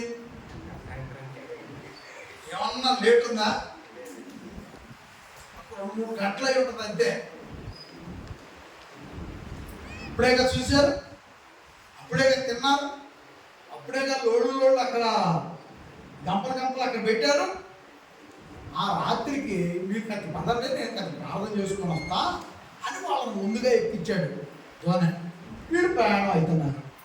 చీకటి పడది, కొన్ని ఎత్తులు ఉంటుంది. 5 4 బాగానే ఉంది ప్రయాణం. అప్పుడు రాత్రి ఏమైపోయింది? చీకటి పడిన తర్వాత అప్పుడు వరకు 4-5 ఉన్న కమ్మన గాలి కాస్త అటు దోలి గాలి అడదోకం గాలి సముద్రం మీద. ఇప్పుడు ఆ గాలి ఎవరుందో చెప్పండి. ఆ గాలి పిల్లగాలి అనుకుందాం. అది పిల్లగాడికి నీళ్లు పోసిన తర్వాత అమ్మ తల మీద ఊపుతూ ఉంటే వాడు కంటికి నిద్ర పట్టిస్తే ఆ గాలి అంటే ఆ గాలి ఎప్పుడు మొదలైంది? ఇప్పుడు 4 ఆ గాలి మొదలైంది. రేత్రి 9 ఆ గాలి మొదలైంది. ఏ గాలి వాళ్ళకి అర్థం కావట్లా. సంతకాడు వచ్చిన గాలి ఇది గాలే. సంతకాడు వచ్చిన గాలి ఎవరు గాలి అంట? అదే గాలి. ఏమండి, సముద్రం మీద గాలి వస్తుంటే సాధ్యంగా అప్పుడు పెద్ద గాలి విసరగా సముద్రం పొంగుచుండేది. 9వ వచనం, వారు ఇంచుమించు 2 గోసుల దూరము. పెద్దవాళ్ళు చెప్పండి గోసులు అంటే ఏందో. నేనైతే దాని మీద ఎప్పుడు స్టడీ చేయాల. గోసు దూరం, 2 గోసుల దూరం అంటారు కదా. దాని కిలోమీటరా 3 కిలోమీటర్లా దాని పోలికి చెప్పండి. తెలిసిన వాళ్ళు ఎవరైనా ఉంటే అదే ఆలోచించుకుంటే ప్రసంగం అయిపోయింది. అక్కడ మాకు ఇక్కడ రండి, తెలియకపోతే వదిలే. అరే ఎంత దూరం పోయారంటే సముద్రం మీద 2 కోసులంత దూరం. గొలుసులు కాదు, కోసులు. 2 కోసులంత దూరం దోణి నడిపించిన తర్వాత ఏమంటే యేసు ప్రభు ఇక వాళ్ళు సముద్రం మీద పోతున్నారు, ఉండలేరు. పక్క వాళ్ళు నేను కనపడకపోతే వాళ్ళు ఉండలేరు. ఏమండి తొందరగా వెళ్ళాలా, నేను కూడా అలా కలుసుకోవాలా, చీకటి పడిపోతుందని యేసు ప్రభు కూడా ఆ సముద్రం మీద రావటం మొదలుపెట్టాడు. యేసు సముద్రం మీద వాళ్ళ ముందు వెళ్ళింది దోణి మీదనా? దోణి కదా, వాళ్ళకు దోణించి పంపించాడు. ఈ యేసు ప్రభు ఆడకొచ్చి చూస్తే దోణిలో లేదు. మరి దోణిలో వచ్చిందా ఉండాలంటే మళ్ళీ ఆ చేపలు పట్టేవాళ్ళు ఎప్పుడు వస్తారు? తెల్లారి వస్తారు సోదరులు, జాగ్రత్త. మరి ఇప్పుడు ఆల్రెడీ 2 కోసలంత దూరం వీళ్ళు ఎక్కడున్నారు? సముద్రం మీద ఉన్నారు. మరి వీళ్ళు మనుషులు కదా, తెలుసు యేసు ప్రభు కూడా బాబు వెళ్ళాలా, వాళ్ళకి కలవాలా అని యేసు ప్రభు కూడా అనుకుంటా ఉన్నాడు. పార చూస్తే యేసు ప్రభుకి ఏమీ దోణి కాదు, మన టైర్ కూడా ఏమీ లేదు. ఇప్పుడు టైర్ మొన్న నదిలో నేను చూసా, ఒక టైర్ వేసి దాని మీద దూకుతున్నారు పిల్లలు. ఆ టైర్ మీద కూర్చొని వెళ్తా ఉన్నారు నది మీద పడి. ట్యూబ్, అది టైర్ అంటే ట్యూబ్, లోపల ఉన్న వాటర్ గాలి పట్టి ట్యూబ్ లేదు. 4 పిల్లలు కూర్చున్నారు, 4 పిల్లలు కూర్చున్నారు ఆ ట్యూబ్ మీద. అలాంటి తోడు ఏం తీసుకుంటున్నారు? ట్యూబు లేదు, దోణి పడవ లేదు, దోణి లేదు. అసలు మాట్లాడటానికి సహాయపడే వాళ్ళు ఎవరు అక్కడ లేరు. చివరికి మరి వాళ్ళేమో 2 కోసుల దూరం వెళ్ళిపోయారు. గాలి ఏమో పెద్ద గాలి వీస్తూ ఉంది. ఏం చేయాలో అర్థం కావట్లేదు. వాళ్ళకేమో సన్నకాడు ఊదిన గాలి ఏమో అది దేవుడి గాలి అయింది. తర్వాత వచ్చిన 9-10 వచ్చిన గాలి ఏమో అది ఏ గాలో మనకు తెలియట్లా. ఈ లోపల 16 వచ్చిన 18 వచ్చిన అప్పుడు పెద్ద గాలి విసరగా సముద్రము పొంగుచుండెను. సముద్రం పొంగుతుంది. 19 వచ్చిన వారు ఇంచుమించు 2 కోసుల దూరము దోణి నడిచిన తర్వాత యేసు సముద్రం మీద నడుచుచు. చాలు. ఏం చేశాడంటే యేసు ప్రభు వాన కలుసుకోవాలని, ఈ దోణిలేమో లేవని ప్రభు చెప్పండి. ఇందాక నేను చెప్పాను కదా, ఆయన పరలోకానికి రాజు. ఇందాక అన్ని చదివా, మళ్ళీ చదవలేను. ఆయన నీటికి కూడా రాజు అని చెప్పాను కదండి. నేను ఏది చెప్పినా అక్షరాలకి రుజువులతో సహా మీకు చూపిస్తాను. ఆయన నీటికి కూడా రాజు. ఇప్పుడు రాజు పల్లకి రాజును బయట చూసాం. ఈరోజు ₹1,00,00,000, 5 కోట్లు, 50 కోట్ల రూపాయల కార్లు రాజును బయట చూస్తాం. ఒకప్పుడు గుర్రాల మీద, రథాల మీద రాజులు మోసే, రథాలు రాజులు మోసే, పల్లకీలు రాజుల్ని, రాణీల్ని మోసే. ఇంకా అంతకు మించి ఇంకేమైనా ఉన్నాయేమో, అవన్నీ నేను ఇప్పుడు చెప్పలేదు. ఇప్పుడున్నటువంటి పరిస్థితుల్లో కోట్ల రూపాయల బుల్లెట్ ప్రూఫ్ కార్లు రాజుల్ని మోస్తాయి. కానీ మన రాజుని ఏ పల్లకి మోసిందో, ఏ రథాలు మోసినాయో, మన రాజుని ఏ బుల్లెట్ ప్రూఫ్ కార్లు మోసినాయో చూడండి. యేసు ప్రభు సముద్రం మీద నడుచుచు, సముద్రానికి రాజు అయినటువంటి యేసు వారికి పల్లకి అయింది, గుర్రాల రథం అయింది, బుల్లెట్ ప్రూఫ్ కార్ అయింది. బుల్లెట్ ప్రూఫ్ కార్ అయిందా? అయింది. యేసు సముద్రం వాళ్ళు ఎట్లా వెళ్తున్నారు? దోన్లో వెళ్తున్నారు. యేసు ప్రభు ఎట్లా వెళ్తున్నారు? నడుచుకోండి. ఇప్పుడు ఎవరు సేఫ్ జోన్లో ఉన్నారు చెప్పండి? దోన్లో ఉన్న వాళ్ళే సేఫ్ జోన్లో ఉన్నారు. కానీ దేన్నైనా మార్చుకోగలిగిన వాడు సృష్టికర్త అని నేను ప్రారంభంలోనే చెప్పాను. సముద్రానికి సృష్టికర్త, నీటికి ఆయన సృష్టికర్త. కనుక నీళ్ళకు తెలుసు, పులకించిపోయి ఉంటాయి ఆ రోజు నీళ్ళు. యేసు పాదము ఆ నీటిని తగలగానే పులకించిపోయింది. నా రాజు నాపై కాలు మోపాడని మురిసిపోయి ఉంటుంది సముద్రం. అసలు పెద్ద గాలులు ఎందుకు మొదలైనవి చెప్పండి? అప్పుడు వరకు నెమ్మదిగా ఉన్న గాలులు పెద్ద గాలులు ఎందుకు మొదలైనవి అంటే, సముద్రానికి తెలుసు నా రాజు వస్తున్నాడు, సముద్రానికి తెలుసు నా రాజు సమీపంలో ఉన్నాడు, గాలులకు తెలుసు మా రాజు ఈ నీటి వద్దకు వస్తున్నాడు. సముద్రానికి తెలుసు, గాలులు సముద్రం అన్ని కలిసి మన రాజు వస్తున్నాడు, ఎత్తి పట్టాలి ఆయన్ని. మురిసిపోయిందండి సముద్రం. మన రాజు వస్తున్నాడు, కాలు మోపుతాడు, తార్ రోడ్డు అయిపోవాలంటే మురిసిపోయి ఉంటుంది సముద్రం. అందుకు గాలు ఎక్కువైంది, సంబరంతో గాలు ఎక్కువైంది, ఆనందంతో గాలి, సముద్రానికి ఆనందంతో గాలి ఎక్కువైంది. గాలికి ఆనందంతో గాలి ఎక్కువ చేసింది. ఆనందంతో గాలి పెద్దగా సురుతుంటే, సముద్రము ఆనందంతో పొంగిపోతూ ఉంటే దోణిలో పోయే వాళ్ళకి ఎంత కనపడదంట. ఇది ఏందో, ఈ గాలి ఏందో, ఈ గాలి ఏందో, ఈ శబ్దాలేందో, ఆ వేసి ఆడపోయిండు, మనల్ని ఎక్కించిండు, ఆయన ఎక్కడున్నాడు ఈ దోణిలో.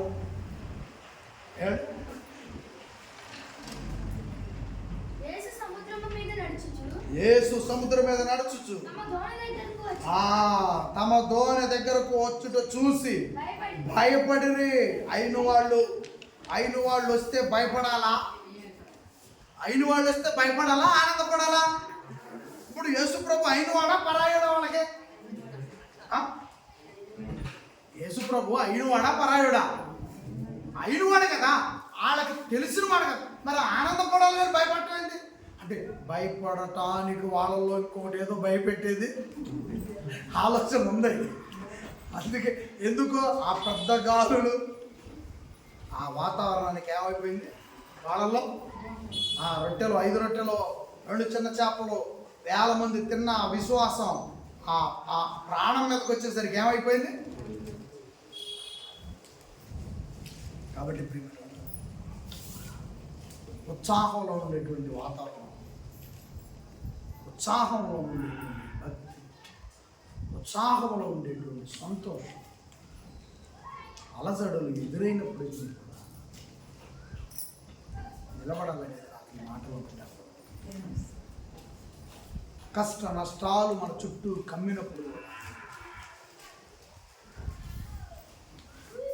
స్థిరంగా ఉండాలనేది మనకి అర్థమవుతుంది. అండ్ నేను కూడా చిన్న చిన్నటికి టెన్షన్ పడిపోతాను, భయపడిపోతాను. మీరు అలాంటి వాడు కాదనుకుంటున్నాను. మీకు అలాంటి భయం కానీ అలాంటి బెరుకులు కానీ మీకు లేదనుకుంటున్నాను. కానీ ఈ మాటలు బట్టి అది మార్చుకోవాలని నాకు అనిపిస్తుంది. నాలో భయపడే విధానం, ఆందోళన చేసే విధానం నాకు మార్చుకోవాలనిపిస్తుంది. ఒకవేళ మీకు కూడా అలాగే అనిపిస్తే మీరు కూడా మార్పు చెందడానికి ప్రయాసపడండి. సమస్యలప్పుడు ఆందోళన చెందటం, సమస్యలప్పుడు భయపడటం, సమస్యలప్పుడు తొందరపాటు వాతావరణాన్ని మనం చుట్టూ కలుగు చేసుకునే విధానము మనం ఈ మాటలను బట్టి మార్చుకోవడం మంచిది. 21 వచ్చిన అయితే భయపడబాకండి. యేసు ప్రభు అంటున్నాడు, నేనే భయపడుకుడని వారితో చెప్పాడు. 21 కనుక ఆయనను ధోని మీద ఎక్కించుకొనుటకు వారు ఇష్టపడి వెంటనే ఆ ధోని వారు వెళ్ళుచున్న ప్రదేశమునకు చేరెను. ఆ ధోని వారు వెళ్ళుతున్న ప్రదేశానికి యేసు ప్రభు నేనే, మీరు భయపడబాకండి అంటే వాళ్ళు అదివరకు భయపడిన ఉద్దేశం, అదివరకు భయపడిన ఆలోచన వేరుగా ఉంది. ఎప్పుడైతే యేసు ప్రభు నేనే, మీరేం భయపడదు. వాడు ఎందుకు భయపడ్డారు చెప్పండి? ఇప్పుడు రాత్రిపూట చీకట్లో ఏం దొరుకుతాయి అని మన వాళ్ళకి బాగా తెలుసు. రాత్రిపూట తిరుగుతుంది. మరి పొగులు అంటే పొగులేంటి వాడి భయమా? అయితే తెల్లంగా కనపడతాయి అని రేత్రి. అయ్యా పరిశుద్ధం అయ్యా, తెల్లంగా కనపడతాయి. దెయ్యాలు పరిశుద్ధం అయ్యా, దెయ్యాలు పరిశుద్ధమైనయా కాదు,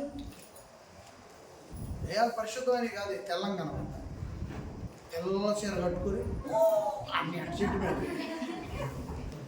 ఈ నాటకాలు పాడు, నాటకాలు అన్ని నాటకాలు.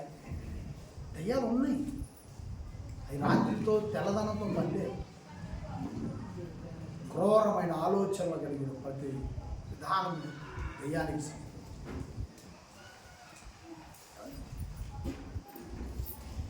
మొన్న 4 దెయ్యాలను ఉరిదీశారు.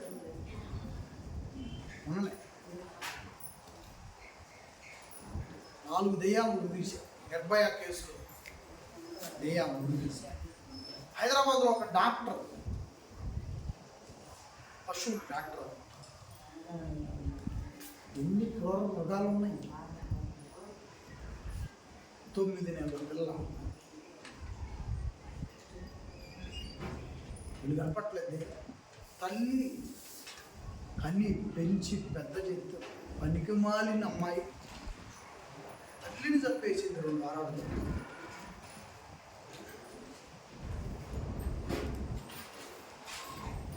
దెయ్యాలు, కొండల్లో దెయ్యాలు, చీకట్లో దెయ్యాలు, తెల్లగా దెయ్యాలు రేత్రి మాత్రం కనపడేవి కాదు.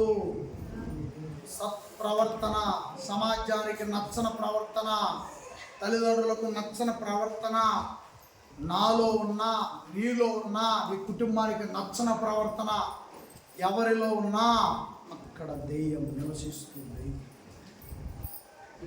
వారిలో ఉండి తన ప్రభావాన్ని చూపిస్తుంది. కాబట్టి ప్రియమైన వారులారా, మనం ఒక ఉద్యమంలో ఉన్నాం, మనం ఒక యుద్ధంలో ఉన్నాం.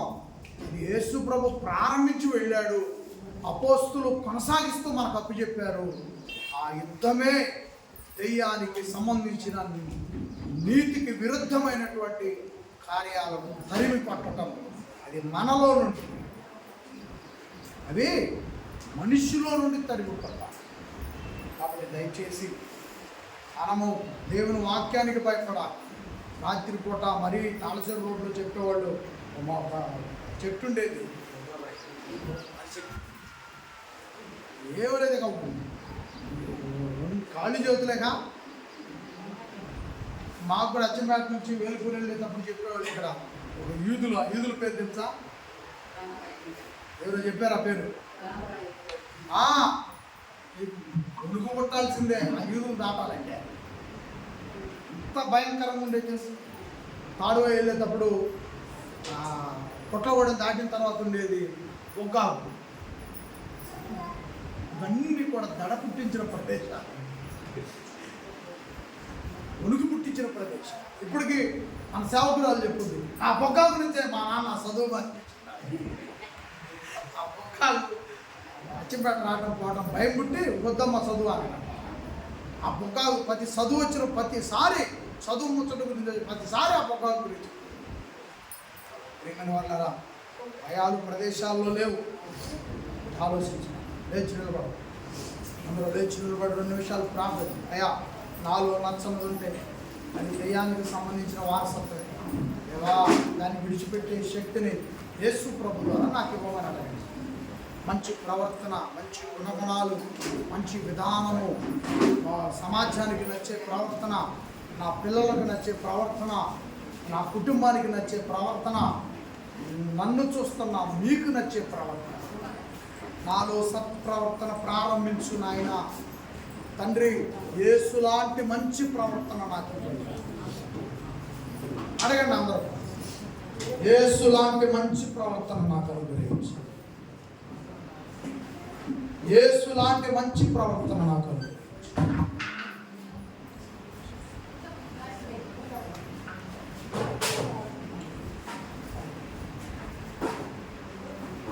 అందరూ కూడా ప్రార్థించు. మంచి లేని నా పైన ఎంతో ప్రేమ చూపావు, మంచి లేని నా పైన ఎంతో ప్రేమ చూపావు, అది అంతమైన వాడవు.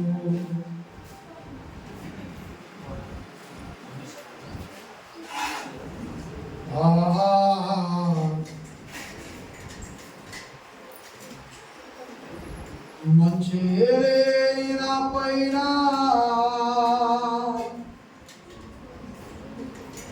ఎంతో ప్రేమ చూపావు,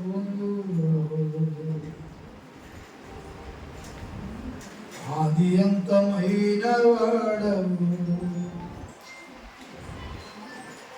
ఈ లోకమునకు వచ్చి ఉన్నావు, లోకాలన్నీ వేలే రాజు అయిన నీవు, సామాన్యుడి ఇంట నీ కాలు పెట్టినావు, లోకాలన్నీ వేలే రాజు అయిన నీవు, సామాన్యుడి ఇంట నీ కాలు మోపినావు, నీదెంత దీన మనసు, నాకెంత ఘనత యేసు, నీదెంత దీన మనసు, నాకెంత ఘనత యేసు, ఎంతగా నిన్ను ప్రకటించిన యేసుని రుణము తీరునా, ఎంతగా ప్రకటించిన యేసుని రుణము తీరునా, మంచి లేని నా పైన ఎంతో ప్రేమ చూపావు. ప్రియమైన దేవుడు, దేవుడు నన్ను ప్రేమించట్లేదు, దేవుడు నాకు అనుకూలంగా లేదు.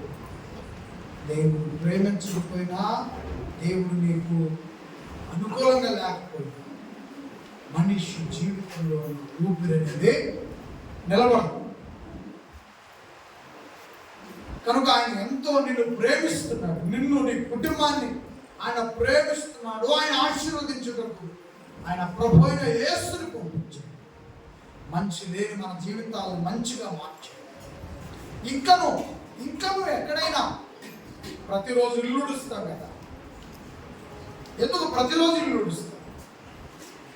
ఎక్కడో ఎంతో అంతో అనవసరమైన నివాసంలో ఉంటుందా? అలాగే మన బ్రతుకులో కూడా అనవసరమైన ఉంటే విడిచిపెట్టేసి జీవితం ఎంత ఉంది, ఆ జీవితం ఎంత ఉంది. మన ప్రభు అయిన యేసుతో మనం ఉండటం, యేసు మనతో ఉండటం, పరిశుద్ధాత్మవారు మనతో ఉండటం, మనము ఆయనతో ఉండటం, మన కన్న తండ్రి చల్లని చూపు మనందరిపై ఉండటం ఎంత ధన్యత, ఎంత ధన్యత. కాబట్టి ప్రియమైన వారలారా, రోజు ఇల్లు ఊడ్చినట్టుగా మన బ్రతుకులో అనవసరమైన వాటిని వాక్యముతో ఊడ్చి, సమాజానికి నచ్చంది ఊడ్చే, నీ పిల్లలకు నచ్చంది ఊడ్చే, నీకే నచ్చంది ఊడ్చే, వాక్యం అనే శిబిరితో ఊడ్చే, వాక్యముతో ఊడ్చే. ఈరోజు నీలో అనవసరమైనవి నిన్ను భయపెడుతున్నది, నీలో నాలో అనవసరమైనవి మనల్ని భయపెడుతున్నాయి తప్ప ఏదంటే ఈ సమాజంలో మనం భయపడాల్సిన అవసరమే. అనవసరమైనవి మన బ్రతుకులో ఉన్నాయి, అనవసరమైనవి మన ఆలోచనలో ఉన్నాయి. అనవసరమైనవి అంటే తప్పులే కదండి, తప్పుకే పరచబాకండి ప్రతి మాట.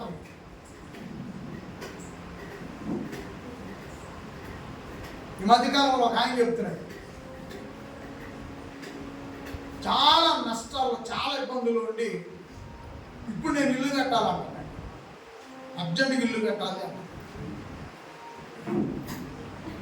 చూడండి, అంటే ఆ ఆలోచన అతనికి ఇప్పుడున్న సిచ్యువేషన్ అది అనవసరం.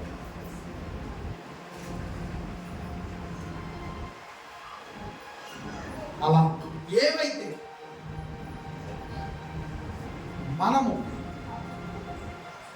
పూర్తిగా తీసుకోవాల్సినటువంటి నిర్ణయాలు అలాంటివన్నీ మన బ్రతుకుల నుంచి ఏది తొలగించుకుంటే మంచిదో నీకే తెలుసు. తొలగించమని, ఆ స్థానంలో శాంతిని, సమాధానాన్ని ఇవ్వమని మన ప్రభువుని, తండ్రిని అడగండి. ప్రభు యొక్క శాంతిని, సమాధానాన్ని, ఆశీర్వాదం, మేలులను నాతో ఉంచండి, నా కుటుంబంతో ఉంచండి, నా పిల్లలతో ఉంచండి, ఈ సంఘముతో ఉంచండి, ఈ సేవ పరిచర్యతో ఉంచండి.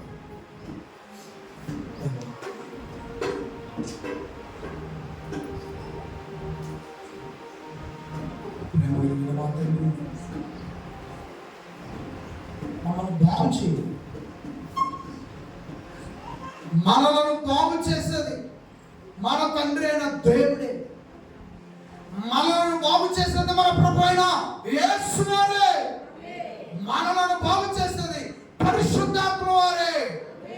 ఏ విధము చేతనైనను అన్యాయము లేకుండా ఆయన బాగు చేయగలడు, అన్యాయమైన సొమ్ము లేకుండా ఆయన బాగు చేస్తాడు. అన్యాయపు మార్గములను మనం తప్పకుండా మనల్ని బాగు చేస్తాడు, మనల్ని ఆదుకుంటారు వాడు. కాబట్టి నువ్వు భయపడాల్సిన అవసరం లేదు. నువ్వు ఏ పరిస్థితిలో నిలబడ్డా కన్న తండ్రి కంటి చూపు నిన్ను ఆదుకుంటది, యేసు ప్రభు కృప నిన్ను ఆదుకుంటది, పరిశుద్ధాత్మ వారి బలము నిన్ను ఆదుకుంటుంది, మనల్ని ఆదుకుంటుంది. యేసు ప్రభు స్తోత్రములు, స్తుతులు, మహిమలు, ఘనతయు, ప్రభావములు, స్తుతియాగములు సమర్పించుకుంటున్నాము తండ్రి. దేవా, సంగమై ఉన్న మమ్ములను, క్రీస్తు కృపలో ఉన్న మమ్ములను మీరు ఆదుకోండి. యేసు క్రీస్తు ద్వారా ఆశీర్వాదములు, దీవెనలు, మేలులు అనుగ్రహించండి. పరిశుద్ధాత్మ ద్వారా బలపరచడం మమ్మల్ని నడిపించమని కోరుకుంటున్నాం. దేవా, మాలో ఉన్నటువంటి అనవసరమైనవి తుడిచివేసి దేవా, అవసరమైనటువంటివి భక్తి సంబంధమైనవి, ఆత్మ సంబంధమైనవి, పరలోక సంబంధమైనవి మాలో ఈరోజు పత్తిత్తనాలు వేసినట్లుగా మా హృదయం అనేటువంటి దేవా స్థలంలో వాక్యం అనే విత్తనాలు వేయమని వేడుకుంటాం. దేవా, స్తోత్రమును చెల్లిస్తూ ఉన్నాం. ఈ స్థలంలో కూడుకొని ఉన్న ప్రతి బిడ్డ, దేవా సంఘమునకు దూరంగా ఉన్న ప్రతి బిడ్డ యూట్యూబ్ ఛానల్ ద్వారా ఈ మాటలు విని బలపడటానికి సహాయం చేస్తుంది. వచ్చిన దేవా వారి కుటుంబాలను, వచ్చిన బిడ్డలందరినీ మీ అర్థం తీసుకొస్తుంది. మీ మాటలు చెప్పి ఉన్నాను. ఇప్పుడు యేసు ప్రభువారు చెప్పిన ప్రతి మాటను బట్టి కృతజ్ఞతలు చెల్లిస్తుంది. ఆ రొట్టెల యొక్క కార్యక్రమం ద్వారా ఆకలి తీర్చిన విధానాన్ని బట్టి కృతజ్ఞతలు చెల్లిస్తుంది. తండ్రి, మా జీవితంలో కూడా ఆయన ప్రభువారు ఎంతో మేలు చేస్తూ ఉన్నాడు. ఆ జరిగినవే మేము చెప్పగలుగుతున్నాను, మాలో జరుగుతున్నవి చెప్పలేకపోతున్నాం. దేవా, అలాంటి బిడ్డల కార్యక్రమాలు మా జీవితంలో ఎన్నో జరిగించాడు ప్రభు. వాటిని దాచిపెట్టుకోవటం మేము మా అమాయకత్వం కనుక ప్రతి వారు జరిగిన మేలులను ఆయన ఇంకొకరితో పంచుకునే విధంగా సహాయం చేశారు. అలాగే తండ్రి, కష్టాల్లో నష్టాల్లో యేసు ప్రభు కృప ఎంత బలమైన ఆధారంగా నిలబడుతుందో ఆ కృప గురించి మాట్లాడటానికి సహాయం తండ్రి. అన్ని విధాలుగా మీరు బలపరిచి దయపరిచి నడిపించమని సంఘములకు దూరంగా ఉన్న పిల్లలందరికీ మీరు అండగా ఆధారంగా నిలబడండి. యేసు ప్రభువారి ద్వారా తండ్రి సంఘము మీ ఇష్టమును మీ చిత్తమును జరిగించాలి తండ్రి. ప్రభు నామమున సత్క్రియలు జరిగించాలి. మేమంతా పరిశుద్ధాత్మ వారి సహాయం ద్వారా మేము దేవా జీవిస్తూ మంచి సంగతులు మేము సమాజానికి అందించాలి. ఆ విధంగా మమ్మల్ని అందరినీ ఆశీర్వదించి దీవించి మేలులతో నింపి నడిపించమని కోరుకుంటున్నాం. దేవా, మంచి వర్షమును ఈ భూమిపై మీరు కురిపించమని ప్రార్థిస్తున్నాం. ప్రజల ఆకలి తీర్చుకోవాలి దేవా. మీలో ఉన్న ఊపిరికి ఆత్మ సంబంధమైన దేవా ఆహారం, వాక్యమైన ఆహారం అందించాలి. మీ ఊపిరి ఉంటుంది కనుక ఆకలి పుడుతుంది. ఆకలి తీర్చుకోవాలంటే భూమి పండాలి. భూమి పండాలంటే మంచి వర్షము భూమి ఆకాశము నుండి ఇవ్వాలి. దేవా, మంచి వర్షము దేవా, మేము పలువారు ప్రార్థించినప్పుడల్లా మీరు ఆ తెల్లారి వర్షము ఇస్తూ ఉన్నారు దేవా. ఒకప్పుడు గత సంవత్సరం 2024 సంవత్సరంలో 3 సంవత్సరములుగా మంచు కురవట్లేదని ప్రార్థించినప్పుడు ఆదివారం తెల్లవారేసరికి మనుషులు కనిపించకుండా మంచు కురిపించారు. 3 సంవత్సరాలుగా కనపడిన మంచు ఆ రోజు కనపడింది. దేవా, మీరు కార్యములు చేసేవారు. గత వారం క్రితం కూడా ప్రార్థన చేసే వర్షము లేదు. ఆ రాత్రి తెల్లారి పట్టుకే వర్షంతో నిండి పత్తి విత్తనాలు వేశారు. దేవా, వేసిన విత్తనములకు వర్షం చాలలేదు. సాగు భూమి కొరకాయ మంచి వర్షములు, తొలకరి వర్షములు ఈ భూమిపై కురిపించమని మిమ్మల్ని కోరుకుంటున్నాం. మీ పిల్లలకు చేతార పనులు చూపించమని వారమంతా నాయన, ఈ నెలంతా, ఈ జులై నెలంతా కూడా మమ్ములను, కుటుంబాలను, సంఘములను చేతులకు ఉంచు. ప్రభు కృప కింద ఉంచమని, ఆత్మ సహాయం పరిరక్షణలో ఉంచమని కోరుకుంటున్నాం. గడిచిన నెల, జూన్ నెల అంతా మమ్మల్ని అందరినీ కాపాడినందుకు స్తోత్రములు చెల్లించు దేవా. శాంతి ప్రియ విషయంలో ఆయన కాలేజీకి పంపిస్తున్న అమౌంట్లో కొంత ఇబ్బంది ఎదురైనప్పుడు దేవా, ప్రార్థించినప్పుడు మీరు ఆలకించి ఎంతో సహాయం చేసినందుకు కృతజ్ఞతలు చెల్లించు. చిన్నమ్మాయి ఫీజుల విషయంలో కూడా చాలా ఇబ్బంది అయినప్పుడు నాకెంతో మీరు సహాయం చేశారు తండ్రి. స్తోత్రం. మా ప్రభు మా ఎడలో చూపిన సహాయం బట్టి, పరిశుద్ధాత్మ వారు మమ్మల్ని పరిరక్షించే విధానాన్ని బట్టి కృతజ్ఞత స్తోత్రములను చెల్లించుకుంటూ ఉన్నాం. దేవాలయంలో సంఘములో ఉన్న బిడ్డలందరూ ఆయా ప్రదేశాలలో ఉన్నారు తండ్రి. వారి కోరికలను వివరిస్తూ ఉన్నారు. వారికి కూడా మీరు సహాయం చేసి నడిపించండి. ఇక్కడ నుండి చదువుకుంటున్న పిల్లలు దేవా మీరు దయ చూపించండి. అలాగే తండ్రి శ్రీనివాసు, సుబ్బమ్మ కుమారుడు శ్రీనివాసు ప్రార్థిస్తున్నాం. ఆ బిడ్డ చదువులో మంచి జ్ఞాపకశక్తి, ఆరోగ్యం సహకరించు దేవా. ఆ కుమారుడు తిరిగి మరలా చదువులోకి రావాలని నేను ప్రార్థిస్తున్నాను దేవా. ఎందుకంటే కలం పట్టిన వాడు కలముతోనే ఒక పక్క బైబిల్ పట్టుకుని, ఒక పక్క పుస్తకం పట్టుకుని, కలం పట్టుకుని ఈ భూమి మీద మీ గురించి బ్రతుకుతూ మీ గురించి చెప్పాలి. ఇక్కడున్న పిల్లలందరూ వారిలో శ్రీనివాస్ కూడా ఉన్నాడు. తిరిగి మరలా చదువు బాట పట్టాలని ప్రార్థిస్తున్నాను. గవర్నమెంట్ నుంచి అయినా సరే అతను ఆ 10th క్లాస్ పూర్తి చేయడానికి దయ చూపించినందుకు, దీనికి ఎలాంటి ఆటంకాలున్నా అడ్డంకులున్నా వాటిని మార్చుకొని పెద్దవాడు తిరిగి చదువు బాట పట్టేయడానికి పెద్దవాడు మాట్లాడుకుని ఆ విధమైనటువంటి నిర్ణయములను రావడం సహాయం చేయబడుతుంది. కృతజ్ఞత స్తుతులు చెల్లించు యేసు ప్రభు గారి ప్రార్థనలు వేడుకొచ్చి ఆమె